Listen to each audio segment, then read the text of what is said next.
Bashuti bakunze mudukurikira ku YouTube channel Paroisse Saint Vincent Paul Gikondo aho muherereye hose turabasuhuje.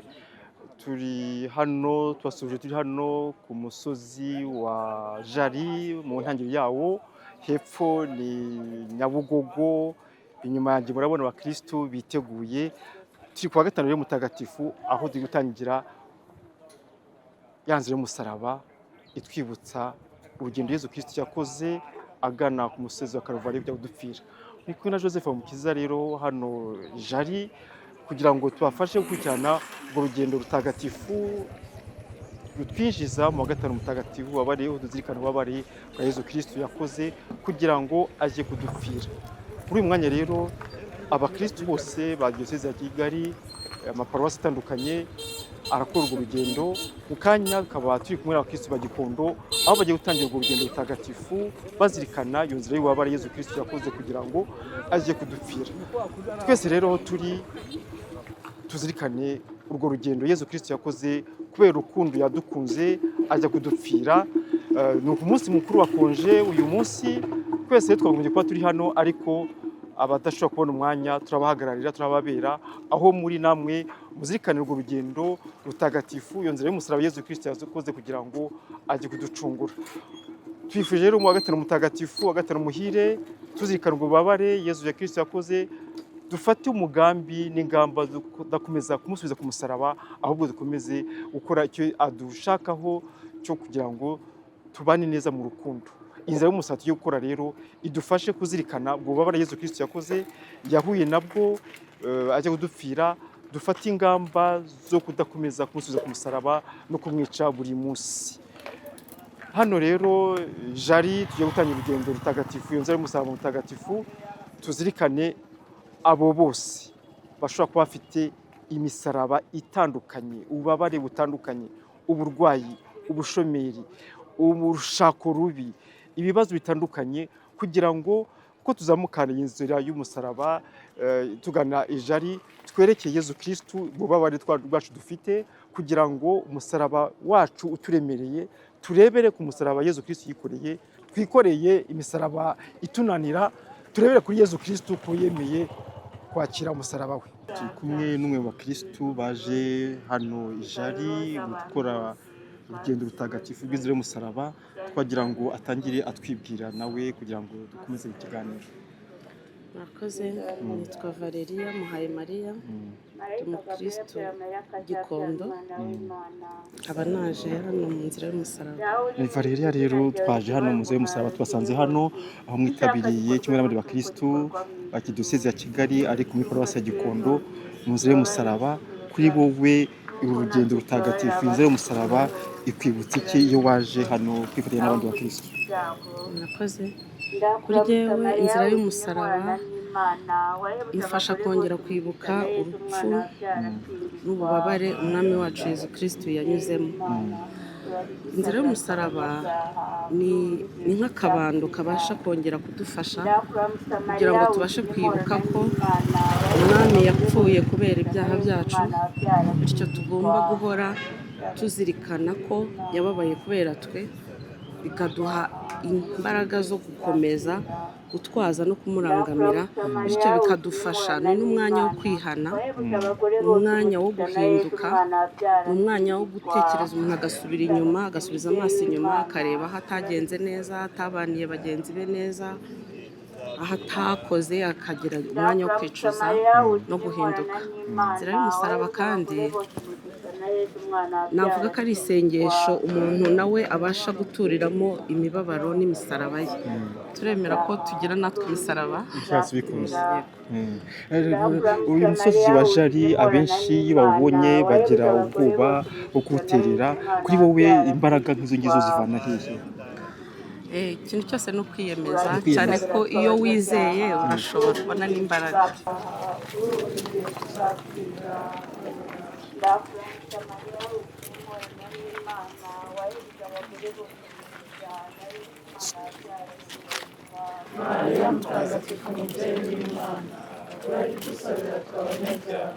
Twaburana ntabwo wanyishinga, nta kibazo irabihagije.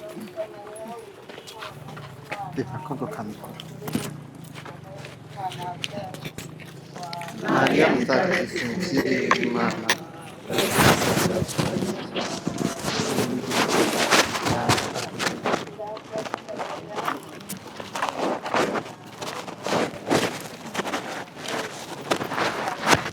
muri uyu mwanya rero nk'uko mubibona nyuma yanjye abakirisitu tukaba twatangiye inzira y'umusaraba, aho muri uyu mwanya turimo kuvuga rozari ntagatifu, twizirikana ububabare umubyeyi Bikira Mariya yagize ubwo yarekeje, kuko atigeze ava iruhande rwa Yezu muri iyo nzira y'umusaraba yose.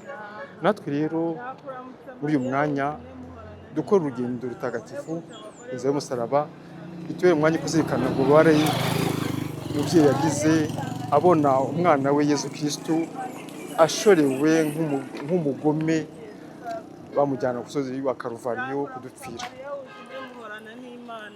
Nk'uko mubibona rero kandi hirya inyuma murabona umujyi wose wa Kigali witegeye, dutangiye kuzamuka umusozi wa Jali, ku buryo Kigali yose isa naho iri hasi, nubwo hari imisozi ariko ni umusozi utuma tubona imirambi yose ya Kigali.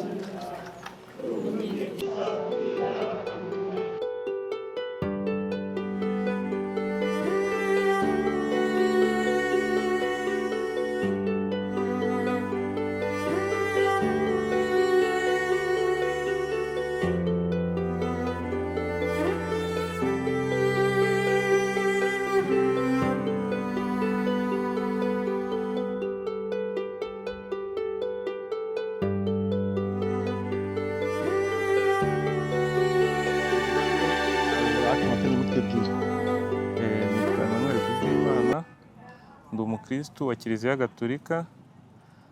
Turi hano i Jali mu rugendo nyobokamana. Urugendo nyobokamana ni urugendo rufasha umukristu wese kwitagatifuza, rufasha umukristu gufata umwanya wo guhura n'Imana, bakaganira mu mutuzo, kenshi na kenshi bikadutandukanya n'ibindi bikorwa duhura nabyo bya buri munsi, aho twirirwa mu mirimo itandukanye y'isi. Nyakubahwa Bwana Emmanuel, mbere yuko dukomeza ikiganiro wagira ngo mutubwire mu buzima bwanyu busanzwe ubundi mukora iki? Mu buzima busanzwe ndi umukozi wa leta, nkaba n'umukristu wa Kiliziya Gatolika. Umukozi wa leta, umukristo wa Gatolika. Muri uyu munsi rero ni ikiruhuko mu gihugu hose kubera Uwagatanu Mutagatifu, nk'abandi bakozi ba leta benshi bahitamo kwiryamira, mwebwe mwahisemo kuza kwifatanya n'abakristu urugendo rutagatifu tugana ku musozi wa Jali mu nzira y'umusaraba, kuri mwebwe rubibutsa iki? Urugendo rutagatifu ku musozi wa Jali, mbere na mbere umusozi wa Jali watoranijwe nk'umusozi abakristu Gatolika bo muri Arikidiyosezi ya Kigali, ahantu bashobora gufata umwanya bakahakorera urwo rugendo rutagatifu mu buryo bworoshye, butagoranye, budasabye imbaraga nyinshi, kandi bworohereza buri mukristu wese kuba yabasha kubona umwanya wo kwitagatifuza. Ku munsi nk'uyu rero ntabwo ari umunsi w'ikiruhuko mu buryo busanzwe ku mukristu. Uyu ni umunsi ukomeye mu buzima bwa gikristu bwo kwibuka ububabare umwami wacu umucunguzi yanyuzemo kugira ngo ducungurwe twebwe nka bene muntu.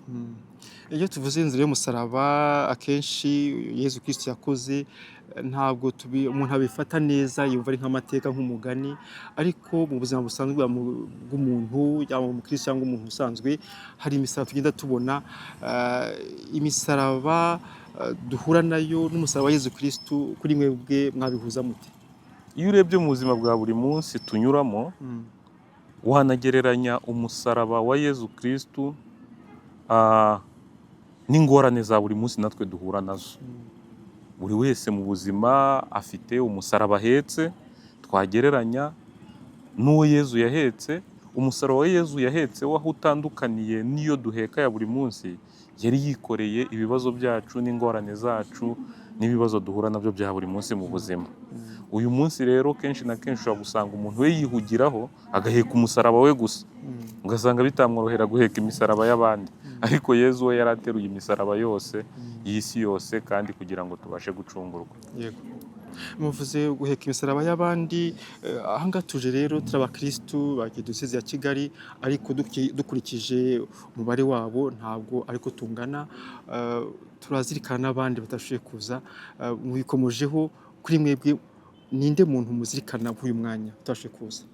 Aka kanya ni umwanya wo kuzirikana abantu benshi batandukanye hirya no hino, by'umwihariko barwaye indwara zidakira, abantu bababajwe n'uburwayi, abantu bari mu bihugu bizahajwe n'intambara, abantu bari mu bikorwa bitandukanye biri gukomeza kuzana amahoro make n'umutekano muke mu isi. Abo bantu tugomba kubereka Imana kuri uyu munsi kugira ngo ibahe kugira umutima wo gutekereza ku buzima bw'abandi, nabo begere Nyagasani kugira ngo abafashe kuyoboka inzira Yezu yatunyujemo kugira ngo tubashe gucungurwa. Turi kumwe na Padiri Philippe, ni Padiri Vikere muri Paruwasi ya Gikondo, akaba nawe yaje nk'umwe bagize Paruwasi ya Gikondo aherekeje imbaga y'abakirisitu baturutse muri Paruwasi ya Gikondo. Twagira ngo Padiri mubanze mutubwire amarangamutima muterera uyu musozi wa Jari. Murakoze. Mbere na mbere ndabanza gushimira Imana yaduhaye ubuzima, Imana yaduhaye uyu mwanya wo kugira ngo twongere tuyiyoboke, twongere duhure nayo kuri uyu wa gatanu mutagatifu.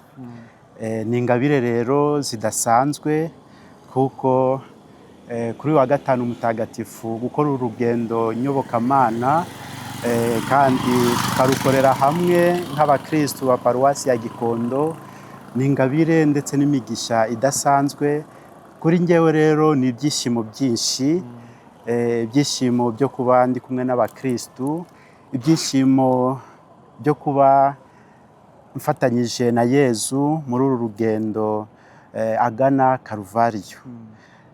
Nkaba cyane cyane ari n'igihe cyiza kuko ngiri mushya kuri Paruwasi, akaba ari n'igihe cyiza rero cyo kuba n'abakirisitu tugakora uru rugendo nyobokamana. Muri make rero ni ibyishimo byinshi biranze umutima wanjye, ibyishimo ku Imana yaduhaye uyu mwanya, ndetse n'ibyishimo byo kuba ndi kumwe n'abakirisitu. Ni ibyishimo byo kuba muri kumwe n'abakirisitu. Ndakeka ko nubwo kangahe mugiye ukoze urugendo nyobokamana ku musozi wa Jari? Ni ubwa mbere. Umusozi wa Jari rero wenda murajya kuwureba, ariko mukurikije imbaga y'abakirisitu yaturutse Gikondo kuri uyu musozi wa Jari, n'urugendo Yezu Kristo yakoze agana umusozi wa Karuvariyo, mwabihuza mute muri uyu mwanya? Muri uyu mwanya ntabwo twabigereranya kuko Yezu ku byo yababaye cyangwa se ku byo yari yadukoreye byose ni byinshi, ariko turifatanya nyine n'ako kababaro ka Nyagasani kugira ngo natwe aturonkere uwo mukiro, cyane cyane tugahura nawe nyine muri uru rugendo nyobokamana. Ubwo rero kubihuza ni uko ntekereza kuri ubwo bubabare bwa Nyagasani, ngamusaba ingabire yo kumukurikira, ndetse ingabire yo kuba kumutura ibyanjye byose no kumutura iby'abandi, kuko gusenga ntabwo twisengera twenyine, ndetse dusengera n'abandi.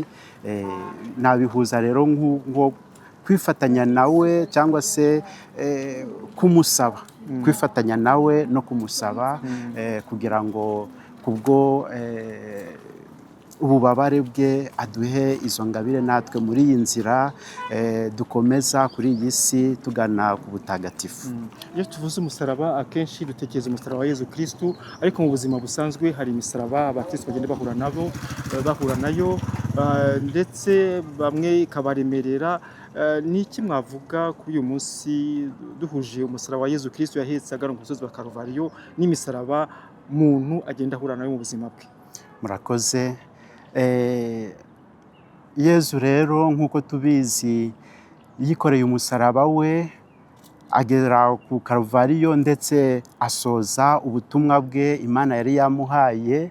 Natwe rero gukora uru rugendo nyobokamana iyi nzira y'umusaraba ni igihe cyiza cyo kumva ko icya mbere tutari twenyine, turi na Nyagasani. Icya kabiri kumva ko ibyo tunyuramo byose Nyagasani aba ari kumwe natwe, noneho natwe tukabimutura kugira ngo we wenyine wahetse umusaraba kugeza ku ndunduro, natwe aduha izo nema cyangwa se izo mbaraga zo guheka imisaraba yacu. Ni ukumva rero ko nk'uko Yezu yahetse umusaraba we, natwe nyine ntawabaho adafite umusaraba.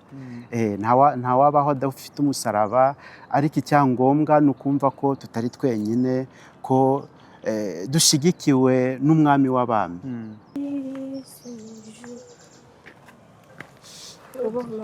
turi kumwe n'urubyiruko rero hano nabwo rwaje rwitabiriye urugendo nyobokamana hano ku musozi wa Jari kuri uyu munsi wa gatanu mutagatifu, twagira ngo batangire batwibwira dukomeje kure. Nitwa bande?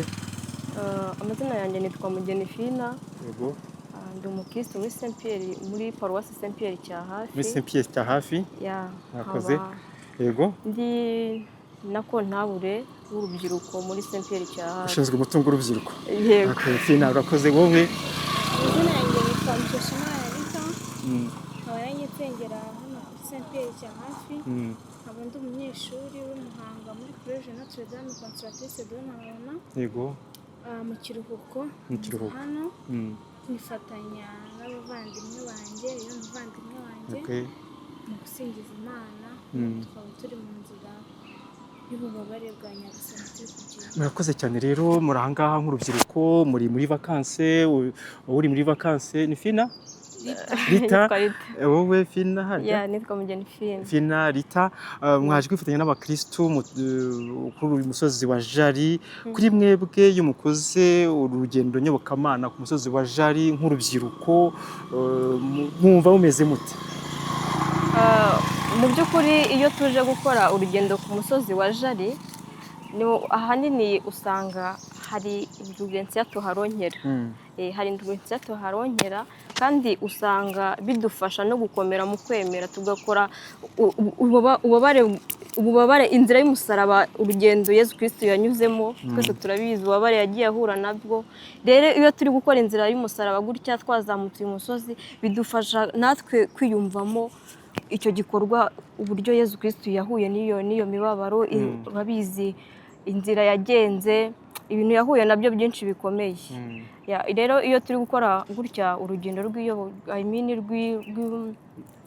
urugendo rutagatifu, iyi nzira y'umusaraba, cyane cyane ko nk'ubu ngubu twaje twiyambaza umubyeyi we Bikira Mariya, twafatanyije n'ububabare bwe burindwi, shapure y'ububabare burindwi, twakumvaga dushaka kwifatanya nawe.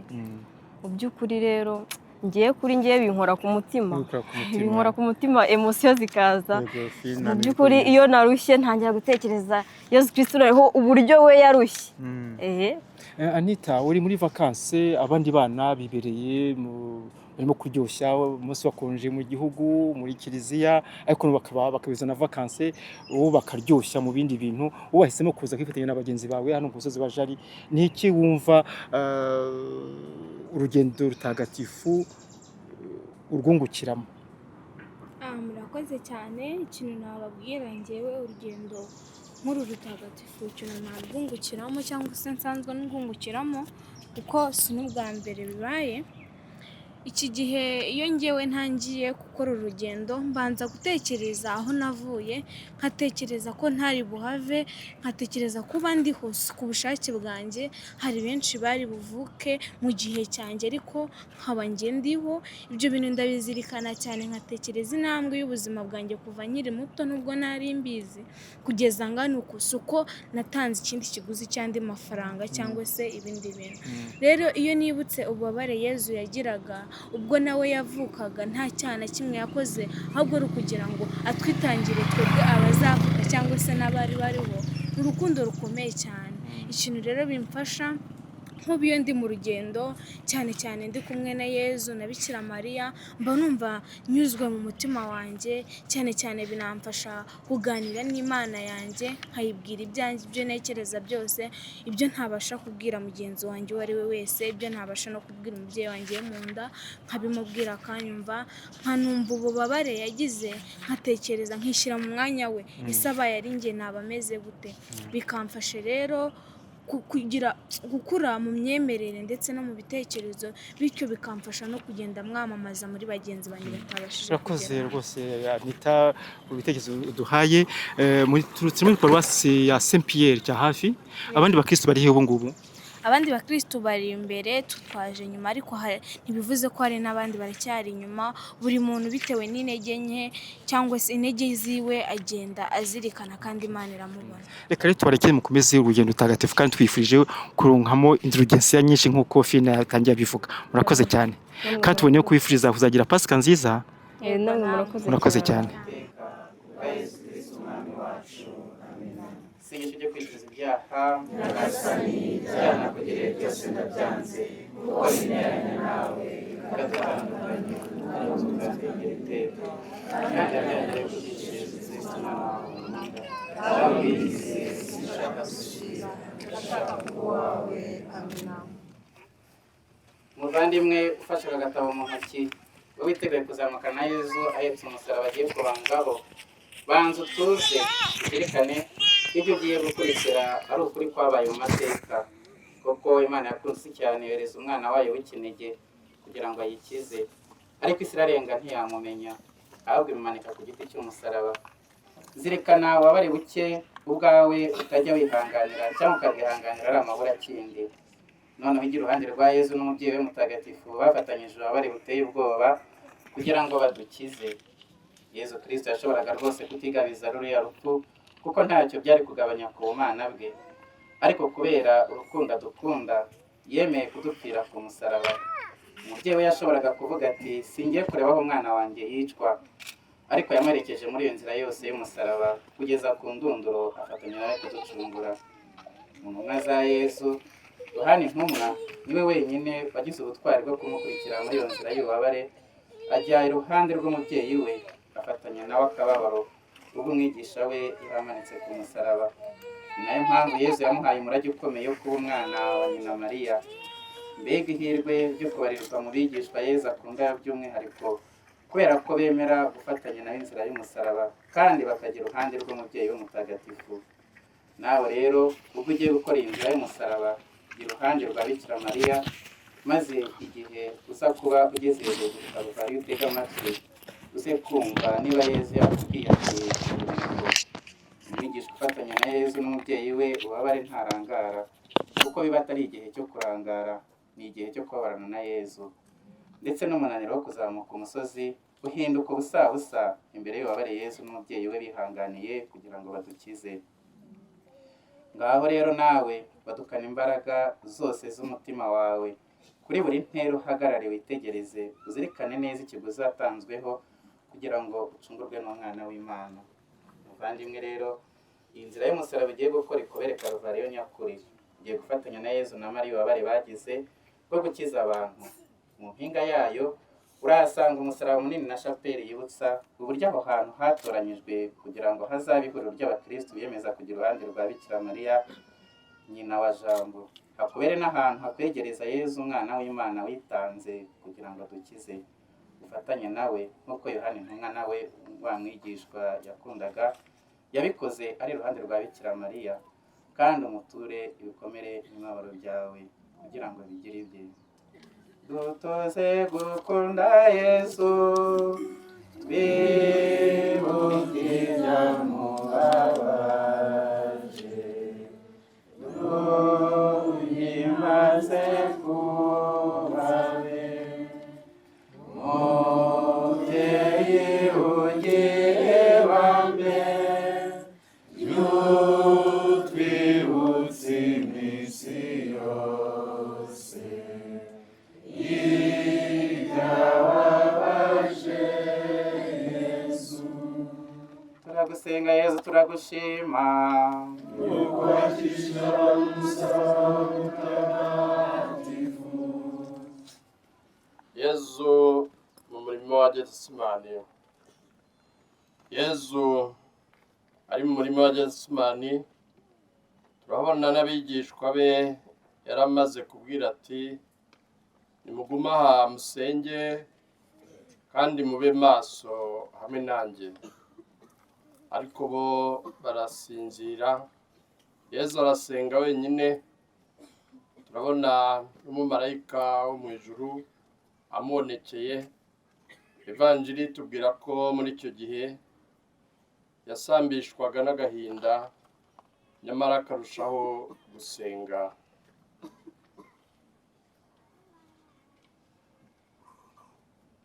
Birashoboka ko kubera ko Yezu ari umuntu, yaba yarakomeje kwizera kugeza ku ndunduro, abigishwa be baza kumuhumuriza, by'umwihariko ba bandi batatu yari yarajyanye nabo ahitaruye, nabo kimwe na bagenzi babo bari basinziriye.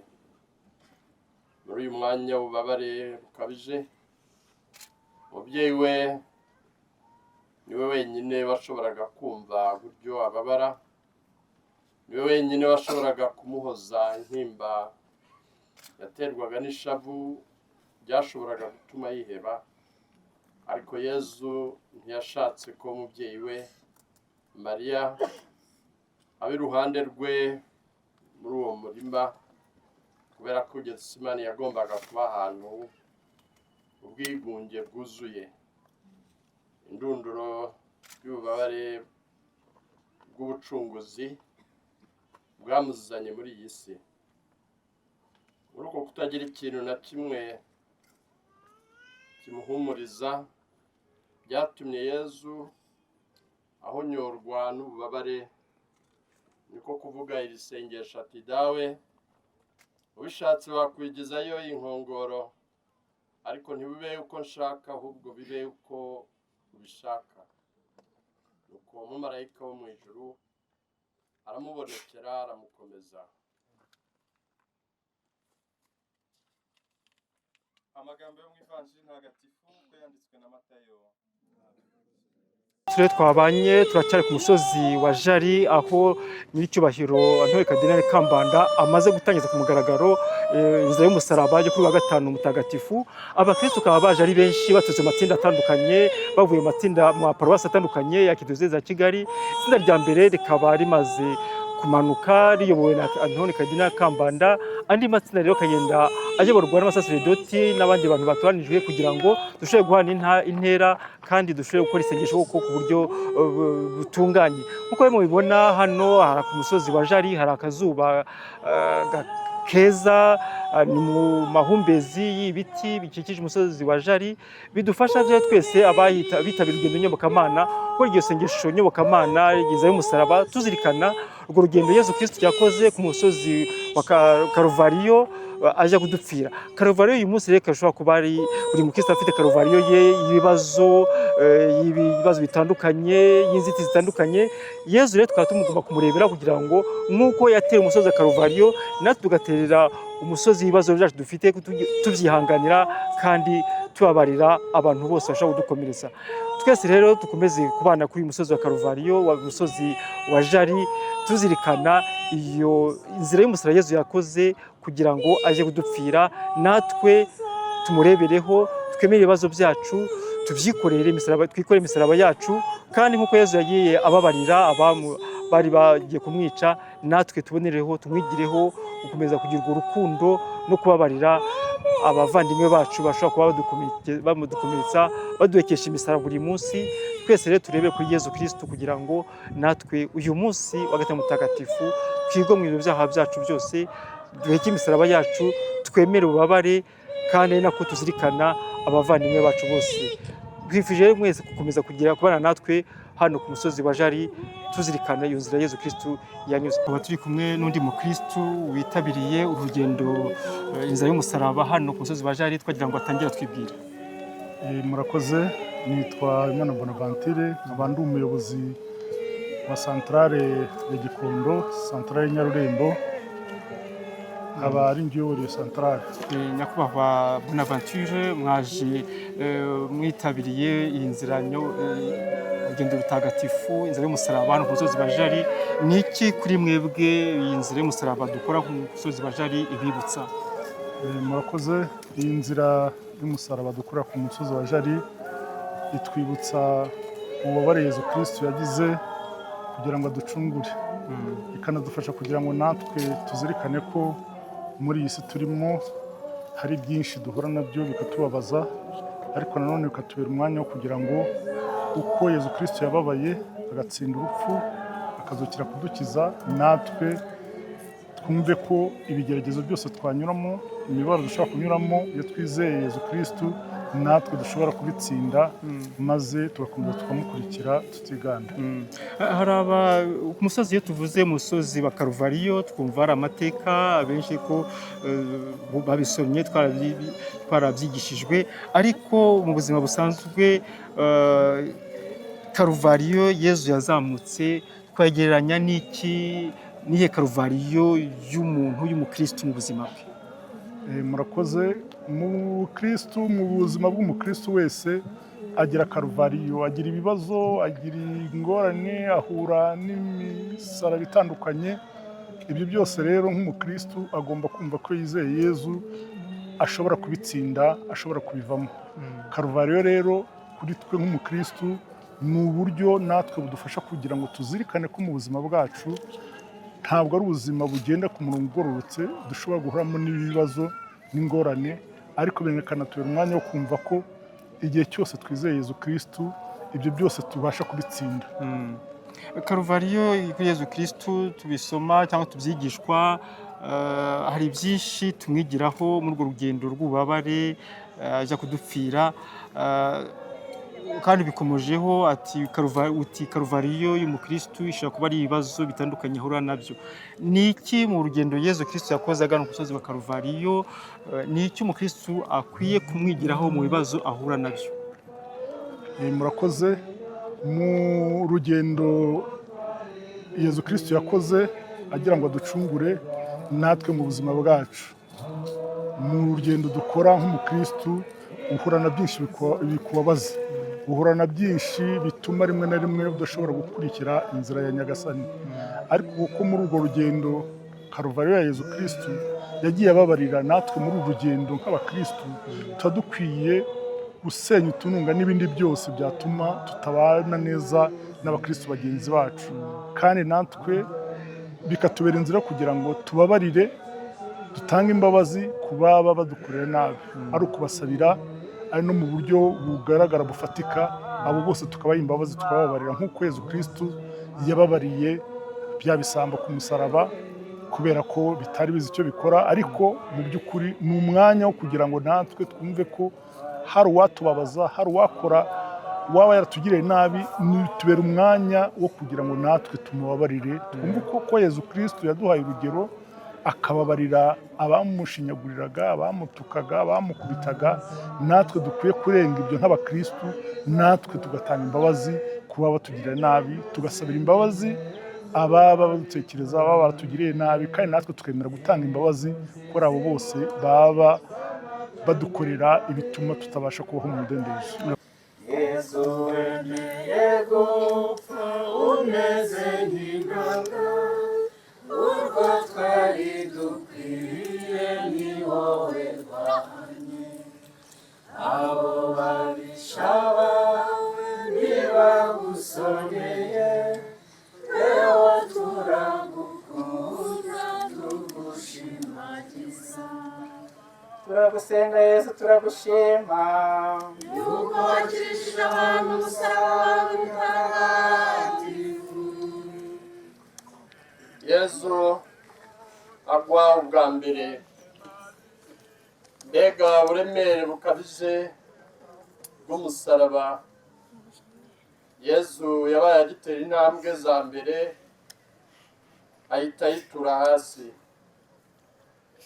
Yesu wari usanganywe ububabare bw'inkoni yakubitiwe kwa Pilato, intege zamushizemo, arashaka kwiramiza amaboko ye, ariko dore baramukuruye ngo ahaguruke agende.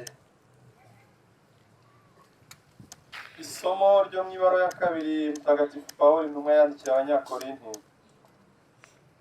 Bityo mpimbarirwe mu ntege nke zanjye, mu bitutsi, mu mage, mu bitotezo no mu ihagarikamutima, mbigirira Kristo. Kuko igihe cyose mba mfite intege nke, aribwo nyine mba nkomeye. Iryo ni ijambo ry'Imana.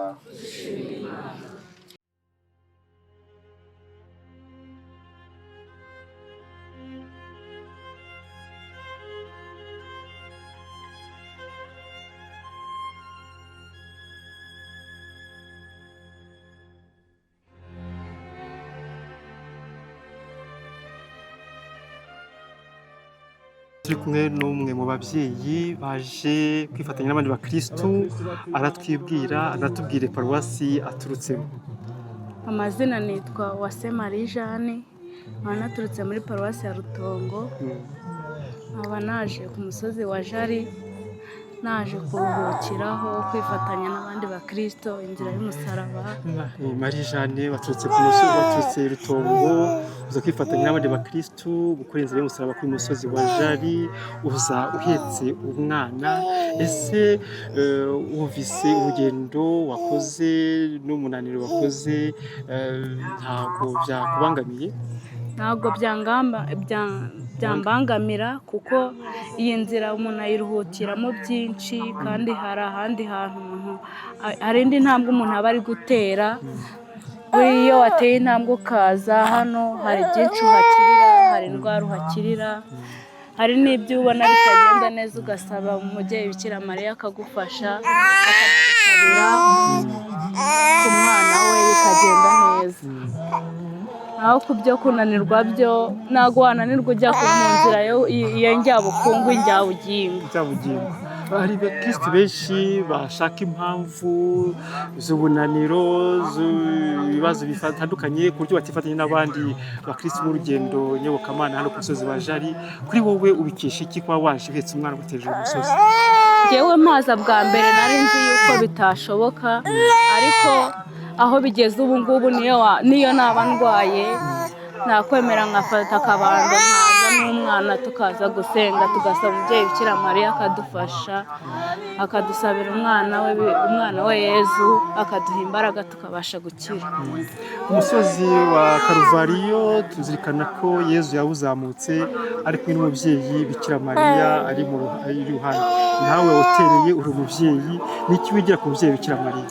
Umubyeyi Bikira Mariya yahoraga ari umubyeyi, kandi agahora ateze amatwi umwana we, agahora ari hafi y'umwana we.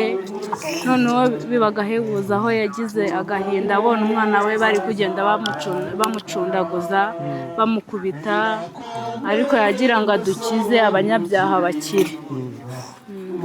Turagushimiye Marie Jeanne, kandi twifurije urugendo ruhire, Nyagasani aguhemo ingabire nyinshi. Yego, namwe murakoze. Ahanagura Yezu mu maso. Dore umugore wiyemeje guhangara abanzi ba Yezu batifuzaga ko hagira umugirira impuhwe, ava mu nteko y'abagore barebaga inabi yagiriwe, maze yegera uruhanga rwa Kristo, na Kristo aramwemerera aca bugufi kugira ngo amuhanagure mu maso. Ibumoso turahabona abagore b'abanyampuhwe barimo Mariya nyina wa Yezu, bahuje umutima wa kibyeyi n'uwa Veronika, maze igikorwa cy'iyo mitima yombi kigacogoza abantu ba Ruzirampuhwe, bamusunikaga bashaka kuruzamo icyo gikorwa cy'umutsindo w'impuhwe, bamuvunderezaho ibitutsi. Ijambo ry'Imana tuzirikana mu gitabo cy'umuhanuzi Isayi. Nta buranga, nta n'igikundiro byo kurenguza amaso yacu. Yari yarasuzuguwe kandi yateranywe n'abantu, umunyamibabaro n'umumenyerane w'ibyago, yari asuzuguritse, twese ntawe umwitaho. Yezu umukiza wacu, wacije bugufi uruhanga rwawe kugira ngo Veronika wari wuzuye urukundo munyampuhwe aguhanagure. Ndasabira abarwayi n'ababara bose kugira ngo bajye bemerana umutima ushimira imirimo ibakorerwa n'urukundo ku bantu babitaho. Uha abantu bose begera abarwayi kujya bakubona muri bo. By'umwihariko ndasabira abacitse intege kubera abavandimwe babo barwaye igihe kirekire. Ndasabira abakozi bose bo mu bitaro, abaganga n'abaforomo kugira ngo bajye bita ku barwayi barangwa n'urukundo kandi bazi neza ko ari wowe bagirira, kandi bazi neza ko ariyo bakorera, no kugira ngo bashobore koroshya imibabaro yabo babigiranye urukundo. Ndasabira n'abayobozi ba roho bayobora abantu mu kwiyunga n'Imana Data babikesheje ingabire bahawe. Icyaduha ngo nyuma ya buri penetensiya buri mupadiri yiyumve mu byishimo nk'ibya Veronika, na buri mukristo umaze kwicuza yumve mu byishimo by'ihirwe ryo kwiyunga n'Imana no gusukurwa. Ubutumwa bwa Bikira Mariya ikibeho. Ku mukristo ubabare ni ngombwa kugira ngo azagere mu ikuzo ry'ijuru. Ntawe ugera mu ijuru atababaye. Ni byiza kwakirana ukwemera n'ibyishimo imibabaro yose, kwibabaza no kwigomwa kugira ngo cyane cyane dutoze abato, ababyeyi barezi, abato baba bafite umutima ukeye, ibyo tubibamo tubiba mu mitima yabo nibyo bizabakuza. Iyo neza iyo tubibye mu mitima yabo bituma ejo tuba dutegura ejo hazaza heza h'amahoro n'ubuvandimwe. Urabibona muri iyi si yacu aho hari amarira menshi, inzirakarengane zipfa, twarabibonye mu mateka yacu abakuru. Mucyo rero umusaraba wa Kristu, ikamba ry'urukundo ruhebuje, aba ariryo dushyira imbere. Isi yacu tuyimurikiriye mu rukundo, gutyo dushobore kubaka amahoro n'amizero. Uyu wa gatanu ni umutagatifu, ni umwihariko muri arikidiyoseze yacu kuko ni uwa gatanu mutagatifu mu mwaka wa yubile y'imyaka 50 Nyagasani aduhaye arikidiyoseze ya Kigali. Uyu mutambagiro rero urugendo nyobokamana, inzira y'umusaraba iraduha gucya ku mutima ndetse na indulgensi yazishyitse. Aba rero ngira ngo bifuriza kuzagira Pasika nziza, muzukane na Kristu, twemera gupfana nawe ku cyaha n'inabi kugira ngo tuzukane nawe mu neza n'ingabire ye atanga. Nyagasani Yesu nabane namwe.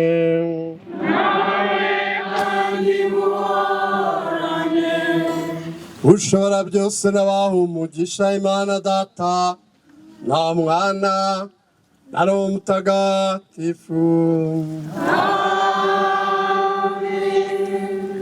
Nimugire amahoro y'Imana.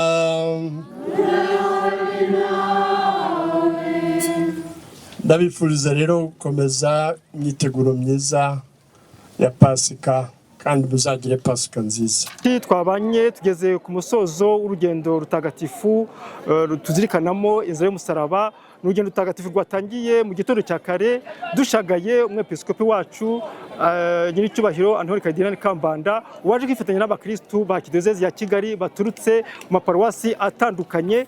Urugendo rero rwatangiye mu gitondo cya kare tukaba tugeze kuri isaha aho rumaze gusozwa n'ijambo ry'umwepiskopi amaze kugeza ku bakristu bitabira urugendo rutagatifu, aho yabashishikarije gukomeza kuzirikana abakristu hirya no hino ku isi, cyane cyane abari mu bihugu birimo amahoro make mu ntambara, avuga ko urugendo rutagatifu ruje mu gihe Kidiyosezi ya Kigali yitegura irimo kwizihiza yubile imyaka 50 imaze ishinzwe. Twese rero tukaba twishimiye kuba twabanye n'umushumba wacu mu rugendo rutagatifu, twifatanyije nawe araruyobora.